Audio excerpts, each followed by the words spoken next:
All right, let's dive into a story of incredible ambition, brutal conquest, and ultimately collapse, all happening right at the edge of the Spanish Empire. We're going to be exploring the founding of New Mexico, a colony that was really born from one man's desperate search for silver and was forged in some serious conflict.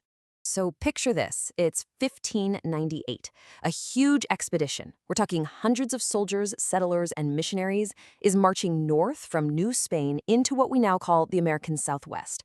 Their leader is a wealthy guide named Don Juan de Uñate, and they've come to set up the colony of New Mexico, settling right among the Native American villages, the Pueblos, that were already there. But here's the thing, this wasn't just about planting a flag for the King of Spain. No, Oñate had a much more personal reason for being there, and it was a pressing one. His entire family fortune was riding on this. And that single-minded hunt for wealth, well, it would shape everything that came next. It really begs the question, was his ambition going to be the foundation for a great future, or was it going to lead to total ruin? So from the moment Oñate and his people arrived, it was just a whirlwind of activity.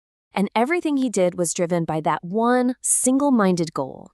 And this is absolutely key to understanding the story. Oñate himself paid for this entire venture. His family had gotten incredibly rich from silver mining, and he basically sunk that fortune into funding this expedition. So for him, finding more silver wasn't just a hope, it was a business necessity. He had to make that money back. So as soon as he got there, Oñate moved fast. First, he met with the local Pueblo leaders to, secure their loyalty to Spain. He spread his missionaries out among the different pueblos. And since he knew a harsh winter was coming, he sent guys out to hunt buffalo for food. But his fourth move, that was the big one. He immediately started exploring, heading west on the hunt for silver. And it was during this search for silver that Oñate's ambition slammed right into the resistance of the Acoma people. And that collision led to a really brutal and pivotal showdown. Okay, so you gotta understand, Acoma Pueblo was basically a natural fortress. The village sits on top of this massive mesa with cliffs that shoot 350 feet straight up from the desert floor. The only way up was these tiny hand-carved footholds in the rock.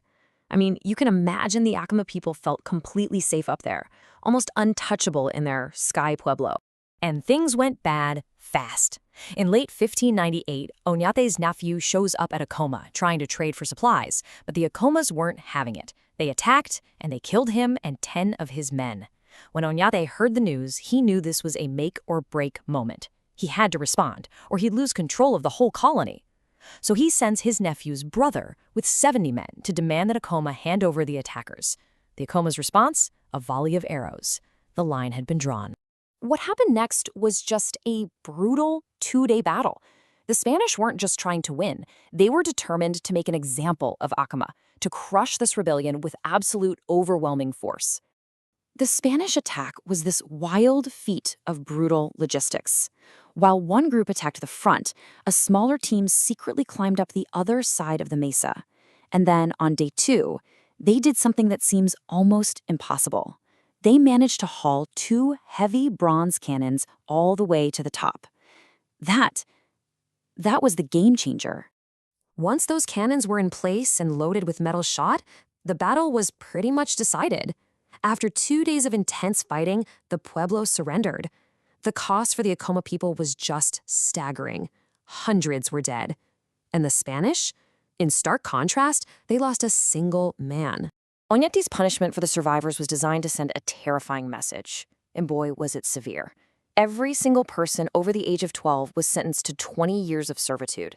Men over 25 had part of one foot cut off, and about 60 young girls were taken from their families and shipped off to Mexico City. The message to any other Pueblo thinking about rebellion was crystal clear and absolutely brutal. So Oñate might have proven his military power, but back home, his colony was basically rotting from the inside out. The dream that the settlers had been sold was quickly becoming a total disaster. The Spanish settlers actually had a saying that captured their despair perfectly. They described their new home as 8 months of winter and 4 of hell. Yeah, not exactly the paradise they were expecting.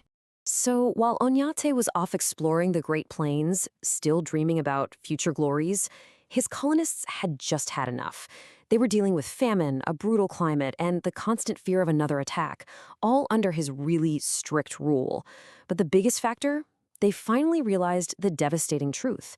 This was a poor land. There was no silver. And so a whole bunch of them just up and fled back to New Spain. Can you just imagine that scene? Oñate returns to his capital, San Gabriel, full of plans for the future, only to find it's a ghost town. His grand project had completely collapsed. Only a handful of his most loyal soldiers and their families were still there. So this really marks the final chapter of Oñate's personal quest. You'd think that the mass desertion would be the end, but his ambition wasn't quite dead yet. He decides to lead one last, desperate expedition. So in 1604, with just a small band of 30 men, Oñate heads west one last time. He's still chasing that elusive prize, still searching for a waterway to the Pacific, still hoping against hope he can find the wealth that would justify everything he'd done. And you know what? He actually did reach the water.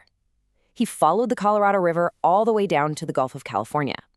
But in a final, kind of fitting disappointment, he mistook the Gulf for the Great Pacific Ocean. He claimed it for the King of Spain, completely unaware of his huge geographical mistake. And then came the final blow. Word arrived from the crown, no more men, no more supplies. That's it. The king himself was now going to decide the fate of New Mexico. Oñate's privately funded venture was officially over. So, on August 24th, 1607, Don Juan de Oñate, the man who had risked his entire fortune and carved a colony out of the desert through sheer force of will, formally resigned his post. Now, Oñate's colony did survive. It eventually became a royal colony instead of a private one. But its foundation, built on that relentless search for wealth and sealed with the violence at Acoma, left a legacy that would echo for centuries. And it leaves us with a really powerful question to think about. How much does the way a place begins determine everything that comes after?